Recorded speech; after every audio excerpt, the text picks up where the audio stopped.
Pendekatan? Maksudnya? Tanyaku seperti orang bodoh.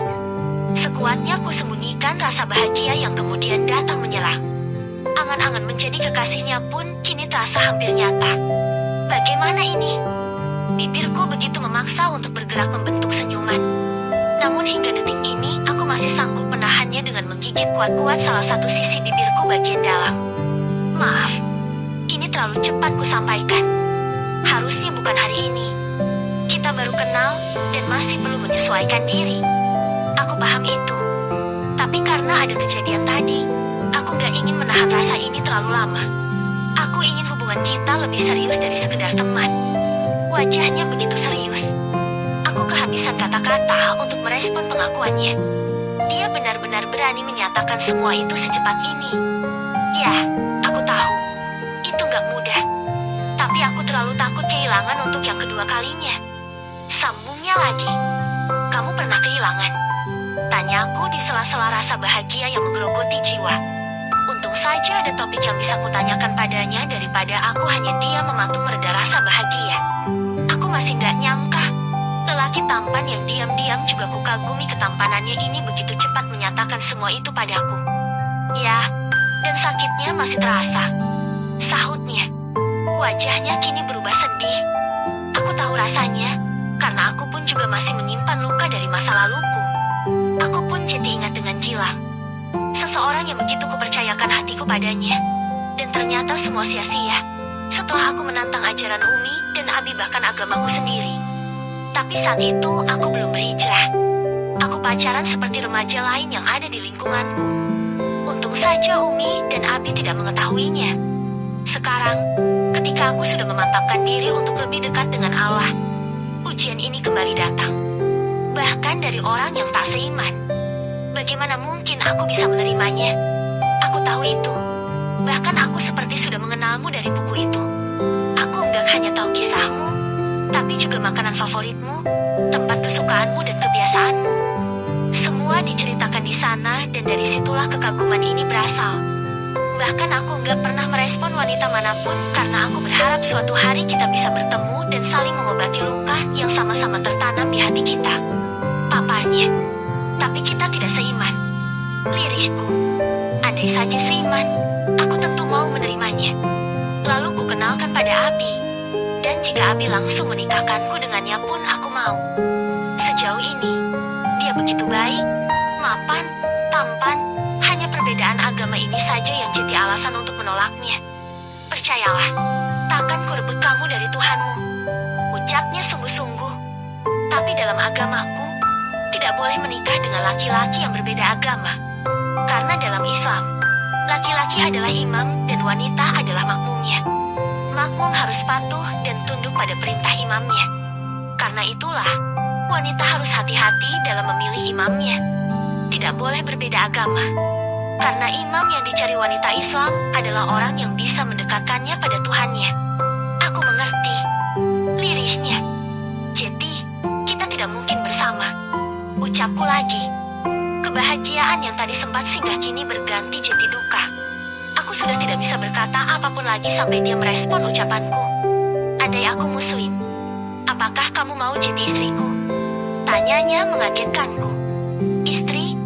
Ya, aku gak salah dengar kalau barusan dia menyebut istri. Apa dia seserius itu? Kita baru mengenal. Kamu yakin apa padaku? Tanyaku. Sudah kukatakan. Aku sudah mengenalmu dari buku itu. Ditambah lagi setelah mengetahui media sosialmu, dengan obrolan kita selama ini. Semuanya membuatku yakin. Kamu orang baik. Tuturnya. Dia benar. Aku orang baik. Bahkan tidak ada dendam di hatiku ketika Risti sahabatku diam-diam jadian dengan Gilang. Pacarku. Aku memaafkannya bahkan sebelum dia meminta ya. Dan hingga kini kita masih berhubungan baik. Tapi aku belum tahu banyak tentangmu. Aku walaupun sebenarnya hatiku juga mengatakan bahwa aku mau dengannya. Kamu ingin tahu apa lagi tentangku? Akan kujelaskan. Sahutnya. Aku seperti kehilangan pikiranku sendiri. Bahkan, Aku nggak tahu harus menanyakan apa lagi padanya. Aku lalu mengalihkan pandanganku ke pantai yang ada di depan sana. Mencoba menenangkan pikiran yang seolah buntu dan tidak berfungsi lagi. Ayo Naila, katakan sesuatu. Apalagi yang harus kutanyakan padanya sementara hatiku memang ada rasa padanya. Bahkan saat pertemuan pertama di kafe itu. Harusnya kebohongannya itu bisa membuat rasa ini pudar. Tetapi, kenapa tidak?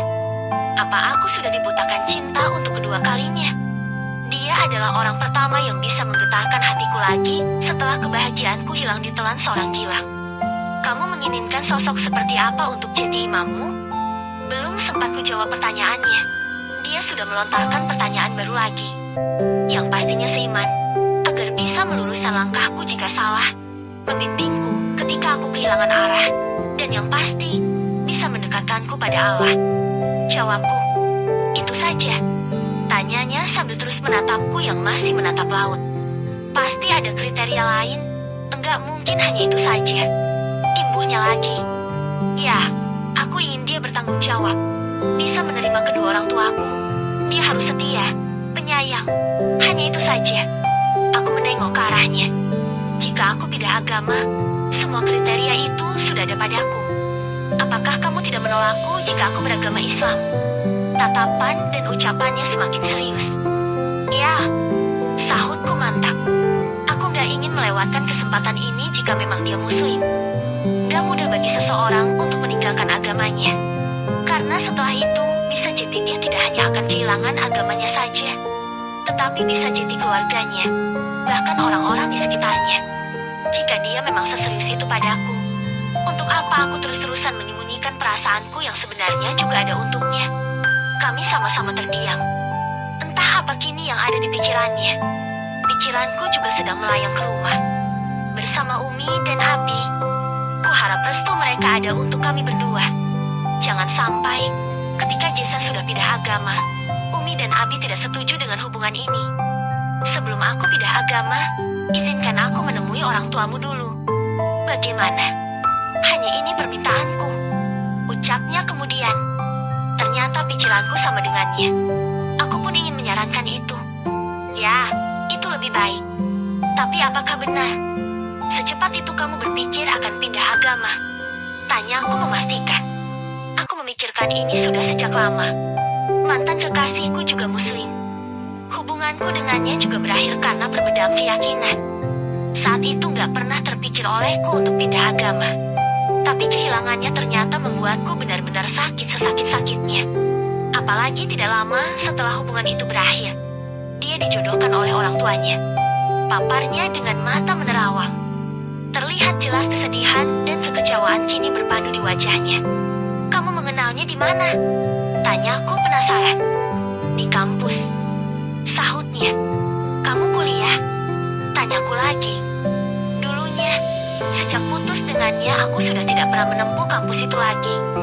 Masalahkah bagimu jika aku hanya berijazah SMA sedangkan kamu sarjana? Tanyanya. Sebenarnya tidak, karena ijazah hanyalah formalitas bahwa seseorang sudah menamatkan satu jenjang pendidikan. Sebenarnya kita bisa belajar dimanapun.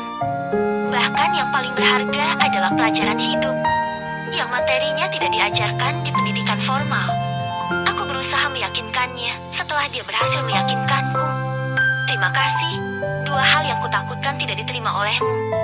Pertama agamaku, kedua pendidikanku. Bibirnya sedikit melengkung mengucapkan itu. Yang penting kamu punya penghasilan untuk menafkahi keluarga. Itu saja. Sambungku lagi. Aku bekerja, jangan khawatirkan itu. Ucapnya. Aku tahu. Sahutku sambil tersenyum. Menahan tawa karena mengingat aku sudah dapat bocoran dari satpam di kafenya. Tahu dari siapa? Tanyanya tertawa kecil sambil merubah posisi duduknya makin menghadap ke arahku. Aku tertawa. Suasana pun jadi cair seketika.